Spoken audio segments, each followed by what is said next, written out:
Hi friends, welcome back to our channel. ఈరోజు మన కిచెన్లో పోషకాలు నిండుగా అందించే హెల్దీ బ్రేక్ఫాస్ట్ని ఎలా చేయాలో చూపించబోతున్నానండి. ఎన్నో పోషకాలు కలిగిన ఈ బ్రేక్ఫాస్ట్ చేయడానికి ఎక్కువ కష్టపడకుండా అప్పటికప్పుడు ఈ దోశలు వేసుకోవచ్చండి. అలా అని ఈ దోశలు చేయడానికి పెరుగు, వంట సోడా, ఈనో వాడవలసిన అవసరం లేదండి. హెల్తీగా ఈ దోశలు చేసుకోవచ్చండి. పిండి అప్పటికప్పుడు రుబ్బుకొని ఇలా వెంటనే దోశలు వేసుకోవచ్చండి. అలాగే ఈ దోశల్లోకి మంచి హోటల్ స్టైల్ చట్నీ కూడా చూపిస్తున్నానండి. ఈ చట్నీ కాంబినేషన్లో ఈ దోశలు అయితే చాలా క్రిస్పీగా, టేస్టీగా, భలే రుచిగా ఉంటాయండి. మరి ఇక ఏమాత్రం ఆలస్యం చేయకుండా చాలా హెల్తీగా ఎన్నో పోషకాలు అందించే ఈ హెల్తీ దోశను ఎలా చేయాలో చూద్దాం రండి. ముందుగా ఇక్కడ నేను పప్పులన్నీ తీసుకుంటున్నానండి. మెజరింగ్ కప్తో తీసుకుంటున్నాను. పావు కప్పు మసూర్ దాల్ తీసుకోవాలండి. పావు కప్పు శనగపప్పు తీసుకోవాలండి. పావు కప్పు పెసర్లు తీసుకోవాలండి. పావు కప్పు కందిపప్పు తీసుకోవాలి. పావు కప్పు మినపగుళ్ళు తీసుకోవాలండి. మినపప్పు అయినా తీసుకోవచ్చు, పొట్టు మినపప్పు అయినా వేసుకోవచ్చండి. నేను ఇక్కడ హెల్తీగా చేయడానికి బ్రౌన్ రైస్ తీసుకుంటున్నానండి. మీరు ఈ రైస్కి బదులు నార్మల్ రెగ్యులర్గా తినే రైస్ అయినా వేసుకోవచ్చండి. అన్నీ మెజరింగ్ కప్తో పావు కప్పు తీసుకున్నాను. బియ్యం మాత్రం 2 కప్పులు తీసుకోవాలండి. డబుల్ క్వాంటిటీ అంటే హాఫ్ కప్పు తీసుకోవాలి. హాఫ్ టీ స్పూన్ మెంతులు వేసుకోవాలండి. ఇలా అన్ని పప్పుల్ని మనం మిక్సింగ్ బౌల్లో వేసుకొని శుభ్రంగా ఒక 2 నుంచి 3 సార్లు బాగా వాష్ చేసుకోవాలండి. చాలా టేస్టీగా ఇంకా హెల్తీగా ఉంటుందండి. ఈ దోశ అయితే టేస్ట్ అయితే సూపర్గా ఉంటుందండి. ఇలా మిక్సింగ్ బౌల్లో వేసుకొని ఒకసారి ఇలా బాగా మిక్స్ చేసుకొని వాటర్ వేసుకొని ఒక 2-3 సార్లు బాగా వాష్ చేసుకోవాలండి. ఫస్ట్ టైం నా ఛానల్ చూస్తున్న వాళ్ళు ప్లీజ్ నా ఛానల్ని సబ్స్క్రైబ్ చేసుకోండి, లైక్ చేయండి, పక్కనున్న బెల్ ఐకాన్ని ప్రెస్ చేయండి. ఇలా ప్రెస్ చేయడం వల్ల నేను పెట్టే వీడియో నోటిఫికేషన్ ముందుగా మీ హోమ్ పేజ్కి వస్తాయండి. ఇలా శుభ్రంగా వాష్ చేసుకున్న తర్వాత తిరిగి వాటర్ తీసేసి మళ్ళీ దాంట్లో తిరిగి వాటర్ పోసుకొని 6 గంటల పాటు నానబెట్టుకోవాలండి. మార్నింగ్ లేవగానే ఇలా నానబెట్టుకుంటే మనకు అప్పటికప్పుడు బ్రేక్ఫాస్ట్ని రెడీ చేసుకోవచ్చండి. నేను ఒక 6 గంటల తర్వాత ముందుగా చట్నీ చూపిస్తున్నానండి. స్టవ్ మీద ప్యాన్ పెట్టుకొని 1 టేబుల్ స్పూన్ దాకా ఆయిల్ వేసుకోవాలండి. ఒక 5-6 దాకా వెల్లుల్లి రెబ్బలు వేసుకోవాలండి. పొట్టు తీసుకొని 1 టేబుల్ స్పూన్ దాకా మినపప్పు వేసుకోవాలి. నా దగ్గర మినప గుళ్ళు ఉన్నాయి కాబట్టి గుళ్ళు అయినా వేసుకోవచ్చండి. 1 టేబుల్ స్పూన్ దాకా శనగపప్పు వేసుకోవాలి. ఇలా మంచిగా ఫ్రై చేసుకోవాలండి. ఇప్పుడు కారాన్ని బట్టి మీరు ఎండుమిరపకాయలు యాడ్ చేసుకోవాలి. 2 నుంచి 3 తుంచి వేసుకోవాలండి. ఇక్కడ మంచి కలర్ కోసం నేను కాశ్మీరీ కారం యూజ్ చేస్తున్నానండి. ఒక 2-3 దాకా తుంచి వేసుకోవాలండి. ఈ చట్నీ, ఇడ్లీ, దోశలు దేంట్లో కూడా సూపర్ టేస్టీగా ఉంటుందండి. ఇలా ఒక 2 నుంచి 3 నిమిషాల పాటు బాగా ఫ్రై చేసుకోవాలి. ఇలా ఫ్రై చేసుకున్న తర్వాత ఒక మీడియం సైజు ఆనియన్ని ముక్కలుగా కట్ చేసుకొని ఉల్లిపాయ ముక్కలు వేసుకోవాలండి. దీన్ని కూడా కాస్త సాఫ్ట్గా అయ్యే వరకు ఫ్రై చేసుకోవాలి. ఇప్పుడు ఉల్లిపాయ ముక్కలు కూడా చాలా సాఫ్ట్గా ఫ్రై అయిన తర్వాత ఇప్పుడు 1 కప్పు టమాటోలు తీసుకోవాలండి. బాగా పండిన టమాటోల్ని ముక్కలుగా కట్ చేసుకొని వేసుకోవాలి. ఇప్పుడు టమాటోలను కూడా బాగా మిక్స్ చేసుకోవాలండి.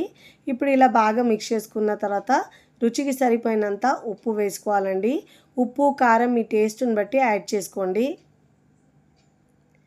ఇప్పుడు ఇలా ఒకసారి బాగా మిక్స్ చేసుకోవాలి. ఉప్పు వేసుకున్న తర్వాత ఉప్పు వేసుకుంటే టమాటోలు తొందరగా మగ్గుతాయండి. ఇప్పుడు ఇలా బాగా మిక్స్ చేసుకున్న తర్వాత మూత పెట్టేసి లో ఫ్లేమ్లో టమాటోల్ని ఉడికించుకోవాలి. ఒక 5 నుంచి 10 నిమిషాల్లో సాఫ్ట్గా అయిపోతాయండి. మధ్యలో కలుపుతూ మిక్స్ చేసుకోవాలి, లేదంటే అడుగు మాడిపోతుందండి. ఇప్పుడు మళ్ళీ మూత తీసి ఒకసారి మిక్స్ చేసుకోవాలి. టమాటోలు సాఫ్ట్గా అయిపోతున్నాయండి. ఇప్పుడు దీంట్లో 1/2 టీ స్పూన్ జీలకర్ర వేసుకోవాలి. ఈ చట్నీలో జీలకర్ర ఫ్లేవర్ చాలా బాగుంటుంది. ఇప్పుడు ఇలా జీలకర్ర వేసిన తర్వాత ఒకసారి బాగా మిక్స్ చేసుకోవాలి. ఇప్పుడు మిక్స్ చేసుకొని స్టవ్ ఆఫ్ చేసుకొని పూర్తిగా చల్లారించుకోవాలి. ఇలా పూర్తిగా చల్లారిన తర్వాత మిక్సీ జార్లో వేసుకోవాలండి. చాలా తక్కువ టైంలో ఈజీగా చేసుకోవచ్చండి ఈ చట్నీని అయితే మనం.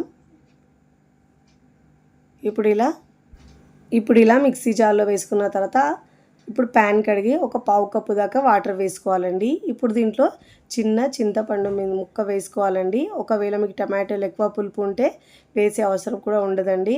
ఇప్పుడు దీంట్లో పుదీనా ఒక 10-15 దాకా ఆకులు వేసుకోవాలండి. కరివేపాకు ఒక 9 నుంచి 10 దాకా వేసుకోవాలి. ఇప్పుడు మూత పెట్టుకొని మెత్తగా గ్రైండ్ చేసుకోవాలండి. పుదీనా ఇంకా కొత్తిమీర ఉంటే కూడా వేసుకోండి. ఫ్లేవర్ చాలా బాగుంటుందండి చట్నీకి. ఇలా మెత్తగా గ్రైండ్ చేసుకున్న తర్వాత బౌల్లో చట్నీని వేసుకోవాలి. ఇప్పుడు ఇలా వేసుకున్న తర్వాత మీకు ఒకవేళ వాటర్ కాస్త ఎక్కువ కావాలంటే కొద్దిగా కలుపుకొనైనా మిక్స్ చేసుకోవచ్చు. ఇప్పుడు పోపు పెట్టుకోవాలండి. పోపుకు ఒక టేబుల్ స్పూన్ దాకా ఆయిల్ వేసుకొని ఆవాలు, జీలకర్ర, కరివేపాకు వేసుకొని పోపు పెట్టుకోవాలండి. ఇప్పుడు ఈ పోపుతో బాగా మిక్స్ చేసుకున్న తర్వాత ఈ చట్నీని దేనిలోకైనా తీసుకోవచ్చండి. ఏ బ్రేక్ఫాస్ట్లోకైనా సూపర్గా ఉంటుంది. ఇప్పుడు చట్నీ రెడీ అయిపోయింది. ఇప్పుడు మనం దోశ పిండికి చూద్దామండి. పప్పులు కూడా 6 గంటలు నానాయి కాబట్టి పర్ఫెక్ట్గా నానిపోయిందండి పప్పులన్నీ. ఇప్పుడు మనం మిక్సీ జార్లో గ్రైండ్ చేసుకోవాలండి.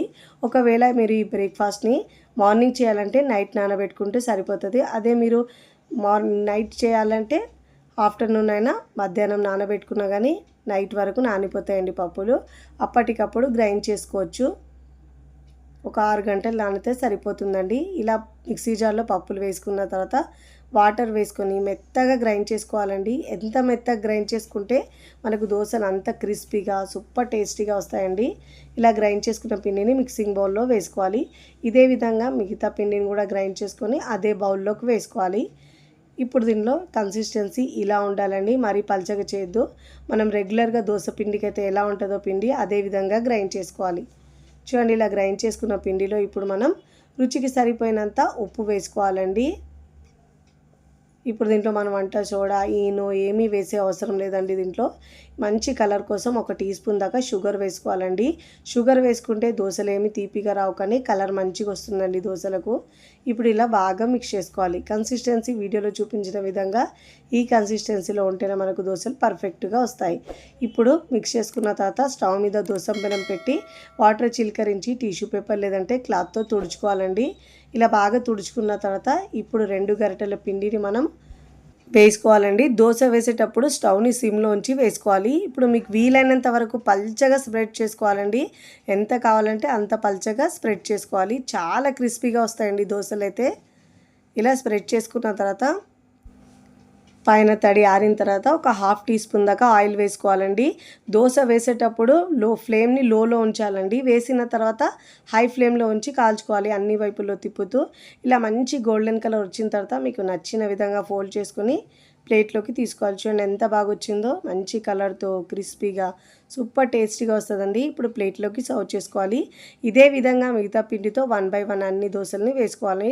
నేను ఇక్కడ మరొకటి వేసి చూపిస్తున్నాను. ప్రతిసారి దోశ వేసేటప్పుడు ఇలా వాటర్ చిలకరించి టిష్యూ పేపర్ లేదంటే క్లాత్తో తుడుచుకున్న తర్వాతనే దోశ వేసుకోవాలి. ఇలా పల్చగా వేసుకున్న తర్వాత మీకు నచ్చితే పైనుంచి ఆనియన్ ముక్కలు వేసుకోవాలండి. క్యారెట్ ముక్కలైనా వేసుకోవచ్చు. చాలా టేస్టీగా ఉంటుందండి. ఇలా మంచిగా క్రిస్పీగా కాల్చుకున్న తర్వాత మంచి కలర్ వచ్చిన తర్వాత ఇప్పుడు ఇలా ఫోల్డ్ చేసుకొని ప్లేట్లోకి తీసుకోవాలి. నేనైతే ఇక్కడ దోశలు వేసుకున్న తర్వాత సర్వింగ్ ప్లేట్లోకి సర్వ్ చేసుకుంటున్నానండి. చూస్తుంటేనే ఎప్పుడెప్పుడు తినాలనిపిస్తాయండి. అంత టేస్టీగా హెల్తీగా చాలా మంచిగా ఉంటాయండి. పిల్లలకు ఇలా చేసి పెట్టండి, హెల్త్కి చాలా మంచిదండి. వారంలో ఒక్కసారైనా ఇలా హెల్తీ దోశలు చేసుకొని తినండి. ఈ చట్నీ కాంబినేషన్తో ఈ దోశలు అయితే భలే రుచిగా ఉంటాయండి. తిన్న కొద్దీ తినాలనిపిస్తాయండి. 4-5 ఎక్కువనే తింటారు. మీరు కూడా తప్పకుండా చాలా టేస్టీగా క్రిస్పీగా ఉండే హెల్తీ దోశలను ఒక్కసారి ట్రై చేయండి. ట్రై చేసి ఎలా కుదిరిందో కామెంట్ ద్వారా తెలియచేయండి. చాలా క్రిస్పీగా వస్తాయండి. వీడియో నచ్చితే లైక్ చేయండి, ఫ్రెండ్స్ ఫ్యామిలీకి షేర్ చేయండి.